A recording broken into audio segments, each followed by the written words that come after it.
I think many of you forgot that Daddy had a daughter.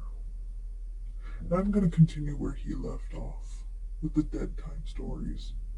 Tonight I have a story for you, and it's called Please Remain Calm.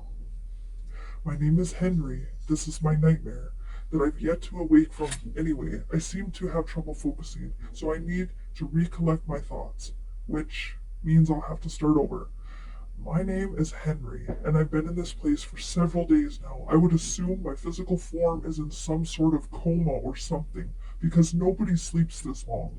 No matter what happened out there, I need to focus on this. Okay? So this nightmare I'm in was okay for the first few days, but it's getting worse fast. I am so alone. I leap from the side of the cliff, falling through the sulfuric atmosphere. I quickly lose my ability to breathe. Death returns and pushes insanity away. I feel it. I physically feel the dark hands of the Reaper around my trachea. It seems as if a fire lights inside my chest, but then I'm cold as I fade in and out of consciousness. My heart stops, but I'm still alive. Darkness clouds my vision. Pain leaves my body. Nerve endings begin to die. I can feel the pops underneath my flesh as they fizzle into nothing, but I remain awake. I can feel death. Not just like I feel horrible, but I can feel death like a black cloud breathing down my neck, its hands clasped around my throat, just waiting for me to lose hope so it can absorb me into its dark abyss, where I'll never escape. I felt insanity. It feels like death, except more inviting, gesturing me to come closer as it backs off the side of a cliff. I almost followed it. I almost leapt from this ledge, but death held me as if I was his alone. I am still alone here. It becomes darker. Every hour, every minute, every fucking second, I live in this dark abyss.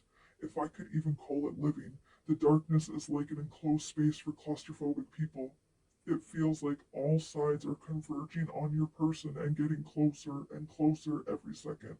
I scream, but no words escape my blood coated throat.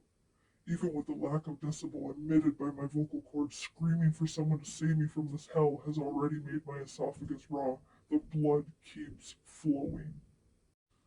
A small red light in the distance says nothing but misfortune for my broken soul. I want to go to it, but I am weary. My legs radiate pain, and my lungs cannot bear the sulfuric air that resides in this place. The light seems to understand my pain and comes closer, but just out of reach, I throw my aching body to the burning red floor of this asylum from my brain and scrape my forearms across the rocks that cut my arms like they are glass. The blood trail I leave behind as I make my way to the light evaporates, and I know I'll be breathing that through my already fatigued lungs later. I reach for the light. It's warm, but not hot like ground of this place. It's a cozy warm, like the chocolate chip cookies my mother used to make when I was sick. They'd slide down my throat and warm me up inside. This light created that feeling, but now it's gone. For the first time here, I feel what alone truly feels like. Before I had my conscience, I had personality to talk to, but now even that's left me as death auctions me off to the highest bidder, unfortunately. Insanity has no limit and takes me as an old friend. I have truly lost my fucking mind. I have given up. I gave away my life, soul, heart, all of my cognitive thought to insanity. But hope is fighting, and hope is what causes me to continue feeling pain. I sit down on the now ashen ground that changes from one horror to another every day. I've lost all perceptions of time. Seconds have become hours. Nothing takes time. It's all relative. Hope is losing, and insanity is already decorating the inside of my head with its desired images. My arms continue to bleed, as does my stomach. All memories of my life before this hell have been forgotten. Insanity has thrown its final fucking punch. Hope leaves me like warmth after walking outside on a cold day.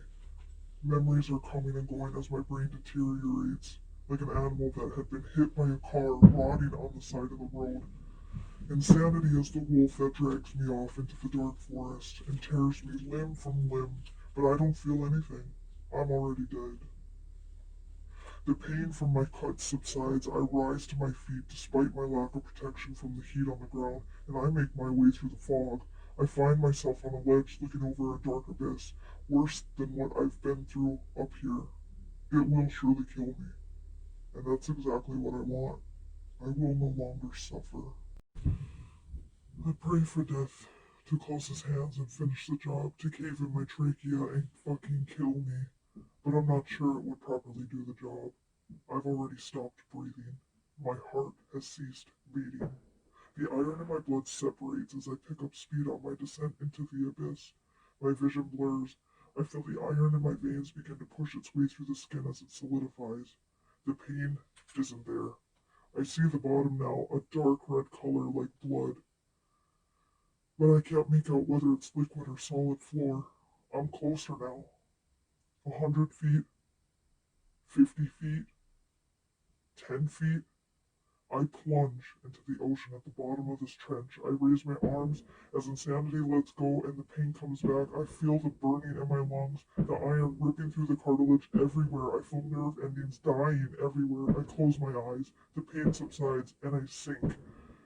My vision is fading, and I hear a faint whisper in my head.